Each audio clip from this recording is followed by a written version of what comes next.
And that was Maroon 5 with This Love. Now, I'm in studio this morning with Tony Gupta. Tony is the CEO of a company called Never Trade Your Car. Now, he's spent most of his working life in and around the motor industry, and he's decided to do something a little bit different. Morning, Tony. Good morning, David. How are you? I'm very well, mate. So tell me a little bit about Never Trade Your Car. What's the point of this business? Yeah, absolutely. As excited as always to discuss this. Never Trade Your Car is really a dream of mine, a passion more than a business, if I can say. Having served the motor industry for the last 10 years, I must say I never saw a smile on a face every time we used to reveal what their trade-in is worth to people, right? So that always gave me a feeling, am I doing the right thing? Am I doing, something? Can I do something to make people happy rather than to see unhappy faces? That's always a good thing.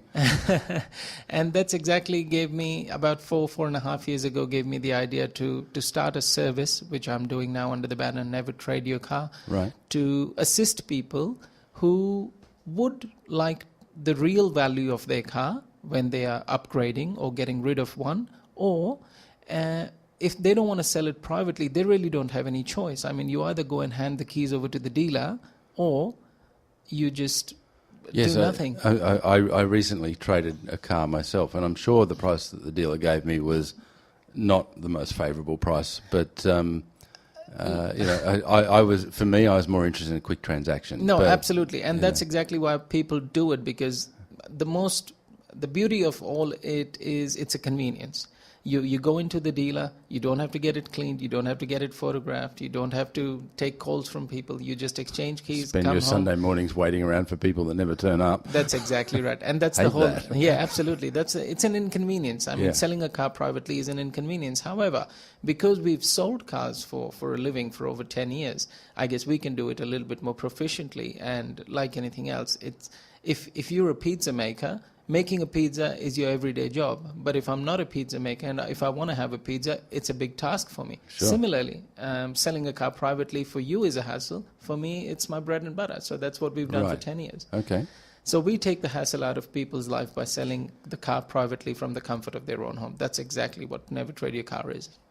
Right. So if I've got a Volkswagen to sell, how do I find you? And what's the technology bit here? Well, look, I guess without technology, we wouldn't be here, right? We aren't a car dealer. We are not a car buying service. We don't have multi-million flashy showrooms, multi-million-dollar showrooms where, you can come in, drive away and... that? No flashy overheads. No flashy overheads. We don't make you sit on leather lounges and serve you expensive coffees and then get all that money out of your pocket by getting your cars traded in anyway. So it's all, I guess, we operate on an online website. Of course, there's a very high element of personal involvement, personal human touch involved in it, because you need to get the cars prepared, you need to get the cars photographed, uploaded on the internet. So technology, to answer your question, plays a very important role. Right. I mean, say for example, if I was to assist you with your Volkswagen, no matter where I am in the world, I can access your Volkswagen just by entering your reg number, as simple as on my mobile phone. You don't even need computers really nowadays. Right. So you go onto a website, you enter the reg number, and no matter where you're in the world, I can see your car. So it's as easy as that. I mean, without technology, we wouldn't exist here. Hang on. Just whoa. Back it up a little. When you say you can see my car... That's because I've uploaded it on the internet. Oh, for sale. okay. Sorry. I thought you meant you had a camera network where you could actually see No. like where I am at any given moment in my car. I thought, no. wow, there's a privacy issue there. But No, because we advertise your car on the internet, Yes. not just different car selling websites, but also on social media. Yes. So it becomes very accessible. I mean, even if you're in a social gathering and you go, I'm selling my car. Oh, what is your car? Oh, okay, you got a phone? Yeah, I'll pop on. And you just enter your reg number and boom, the car would be there. Oh, all the nice. pictures, all the description, what year, what model, mileage, everything. Okay. Straight away.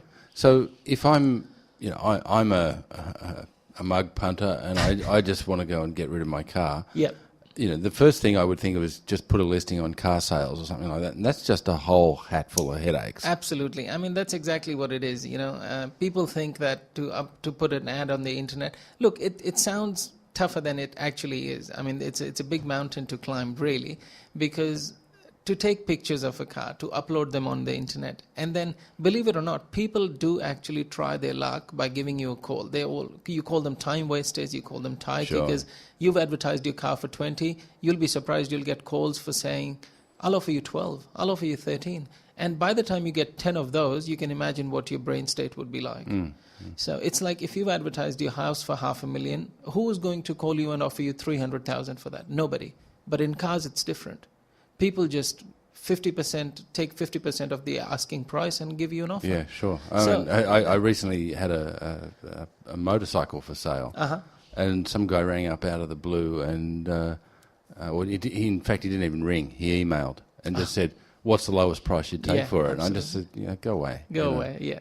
If you would know anything about these things, you wouldn't make such comments. You'd appreciate the car. If you're a legit, genuine buyer, you'd send an email or you make a call, you come and have a look at it, then you talk price. A person who's talking straight away price isn't really genuine. And we know how to filter through those phone calls. We know how to qualify people. So if 10 people call, my general statistics is only 2 or 3 are actually genuine people. So, unlike, I keep using car sales because it is number one. Yeah, let's be honest. But is yours like a virtual car yard? Is that? It's pretty much like a virtual car yard. And don't get me wrong, we use car sales as well, because for us to get the enough number of bites out of the prospective buyers.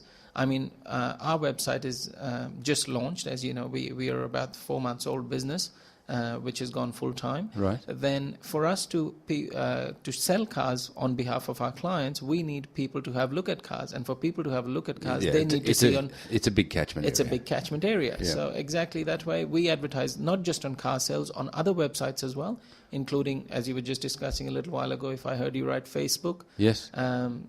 Twitter, social media. So you're using the social media part Absolutely. as well, rather than just waiting for people to browse and see your Volkswagen in amongst 100 others. Most you're going certainly. to put it in front of people using, in the best possible using way. their circles of influence. Absolutely. Okay, that's kind of cool. So it's like, so far we've only got 60-something people following us on Facebook. But just say, for example, if after a year I've got 500 people following on Facebook, all of a sudden they don't need to go on car sales. They can just see that car on Facebook. They just see things rippling through their Facebook. That's exactly right. Right. So okay. that's how technology plays a very important role. So 4 months, it's you're really in startup phase. We are in a startup phase, Right. and it's actually going well.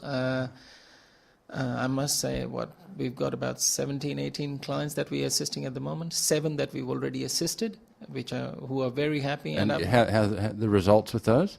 Because I know you one of the things I saw on your site is there's a $1,000 guarantee or something, isn't it? It is a $1,000 guarantee. Yeah. And when we say that, what that exactly means in plain and simple terms is, if you were to go to a dealer and a dealer offers you, hypothetically, let's just say $15,000 for your car, whatever your car is, we will guarantee you $16,000 return on that without any questions being asked, simply because we are so hopeful and confident that when the dealer offers you 15, it really has to be worth 19 or 20 in the open market. Right. So it's really your choice whether to hand it over to him for 15. Yeah, this is the thing that I mean, I thought about it after I made my own transaction not so long ago, and thought, I was beating him and smacking him around the head trying to save a few $100 here and there.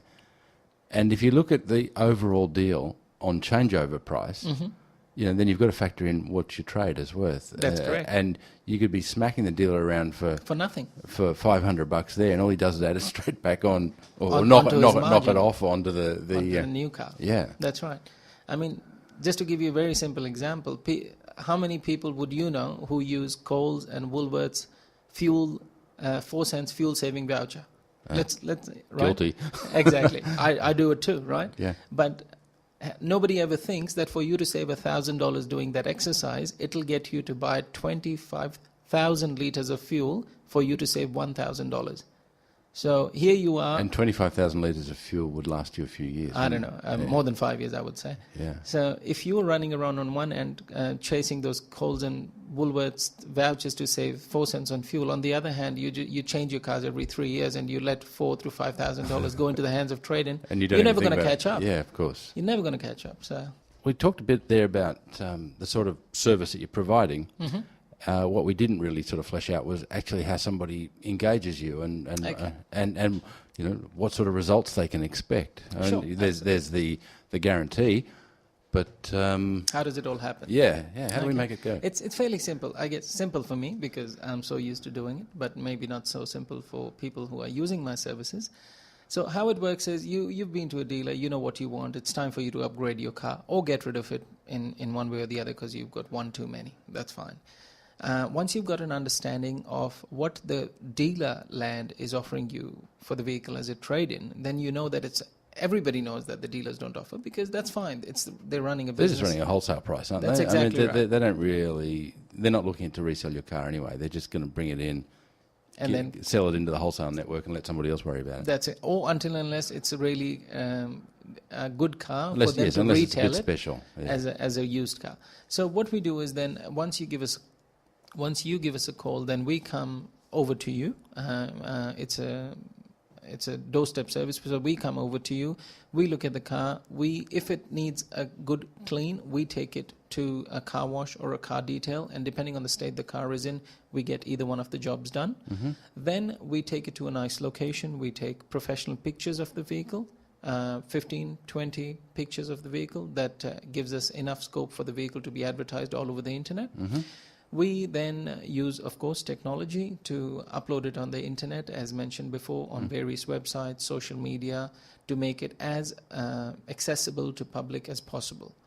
Then we put our details up there for people to contact us. So absolutely no involvement from our clients. Nobody's going to call our clients. Nobody's going to email them. Nobody's going to make stupid offers to them and waste their time.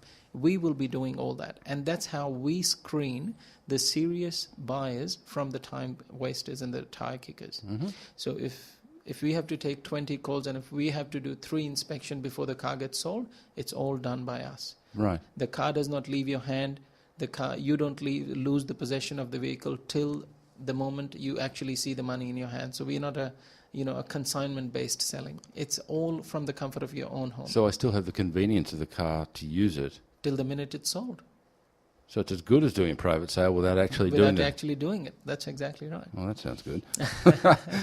And I like the fact that it's using technology to amplify the message a little Most bit. certainly. Yeah. I mean, without technology, how would we get to the potential buyers of the Right. vehicle, for sure? So if it's still a private transaction between me and seller, Mm-hmm. that I guess means you don't have to have a car dealer's license. Is that right? Absolutely, because So I'm you're not providing a car your dealer. service provider, not a facilitator, if you may call it. Sure. So in Keeps your again, overheads down. You don't have to run showrooms and do all those sorts of things. So That's right. And look, this is interesting because the technology angle here is that we're seeing yet it could be the sort of crack in the egg. Mm-hmm.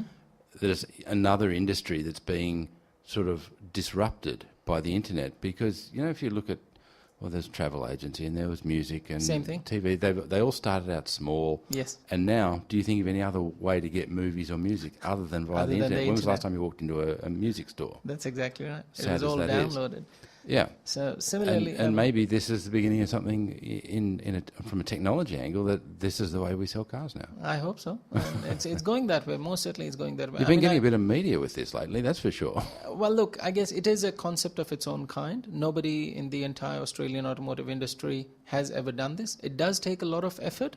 By all means, I mean, if I've got 17 cars on board at the moment, for example, and there are 3 prospective clients who want to see 3 different cars at 3 different locations, then it's for me to organize the diary. Of course, I cannot be at 3 different places at the same time. So that's how it is. You may have a scaling issue at some point, but let's point, worry about that later. That's exactly right. I met you through a common friend of ours for whom you actually did a transaction, and that was quite an extraordinary result. It was actually one of our biggest results, if I may say. He had a 5-year-old Mercedes SLK compressor convertible, and a car pretty flash car. It is a very flash car, and the agony of it always, it was not being used. The car only had 20,000 kilometers in 5 years, so it was absolutely gold for the used car market.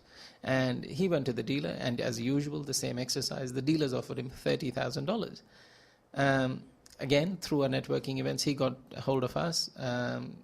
We had a chat. I told him how it all works and everything. He was more than happy with it because he's in the IT sector as well. So he's very close to technology himself.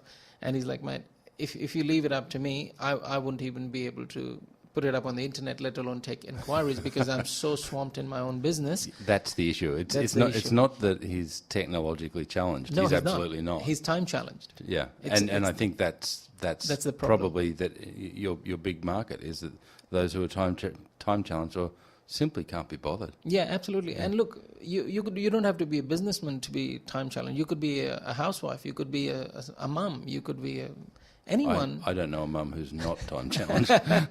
So that's basically who this service is for, time poor people, simply. So what we did is we got him on board. We did what we do best. We advertised the vehicle, and in about 2.5 weeks' time, we found a client for him from Brisbane who flew down. We actually went and picked up the client from the airport, took it to his place, showed him the car, and about 45 minutes later, we got the sale done for $41,000. It was the biggest result we've achieved. $11,000 over the $11,000 over the dealer's offer. price.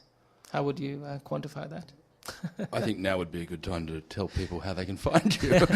and I guess that because a result of that, Jacob is still not back from holidays. He's still enjoying his New Year's break. Nice to be him. So it's actually working quite well, and it's very well received by our clients. Certainly a couple of media appearances in the last couple of months have helped. Channel 9 Current Affairs, 7 News Business Channel, Tech Report. But they say it's always a bad thing when you see your own business on a current affair, but I think you were there for all the right reasons. That's exactly right. And my general manager actually called me from my last job and said, Tony, you're probably the only person we've seen there from the car industry who's there for a good reason, not a bad reason. Oh, good for you. Well done. Thank you. Okay, we've been listening to Tony Gupta from Never Trade Your Car. After the break, I've got Mary Louise Parkinson in from Teacup Techies. And thanks, Tony. Thank you for having us, David. You better give us that URL one more time. Nevertradeyourcar.com.au. That's pretty easy to remember. Absolutely. Okay, thanks for coming in. Have a good day. See ya.